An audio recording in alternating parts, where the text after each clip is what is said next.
Mirpur Azad Kashmir deputy bureau chief Zuhaib Mumtaz के मुताबिक SP Kotli Adeel Ahmad Langrial की हिदायत पर मंशियात फरोशों के खिलाफ कोटली पुलिस की कार्रवाइयाँ जारी।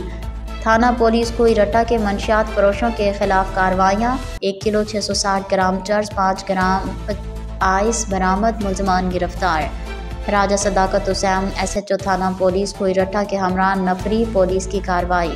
पहली कार्रवाई में बदनाम ज़माना मंशियात मुलजिम अदील अजीम वल्द मोहम्मद अजीम कौम खोखर साकिन महाजर कॉलोनी बंडली कोईरटा को गिरफ्तार करके मुलजिम के कब्जे से 1 किलो 40 ग्राम चर्स और 5 ग्राम आइस बरामद की गई।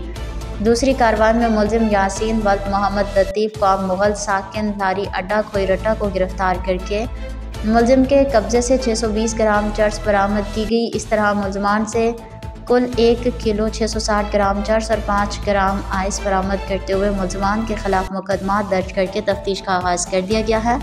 मज़ीद अहम इंकशाफात मुतवक्के हैं।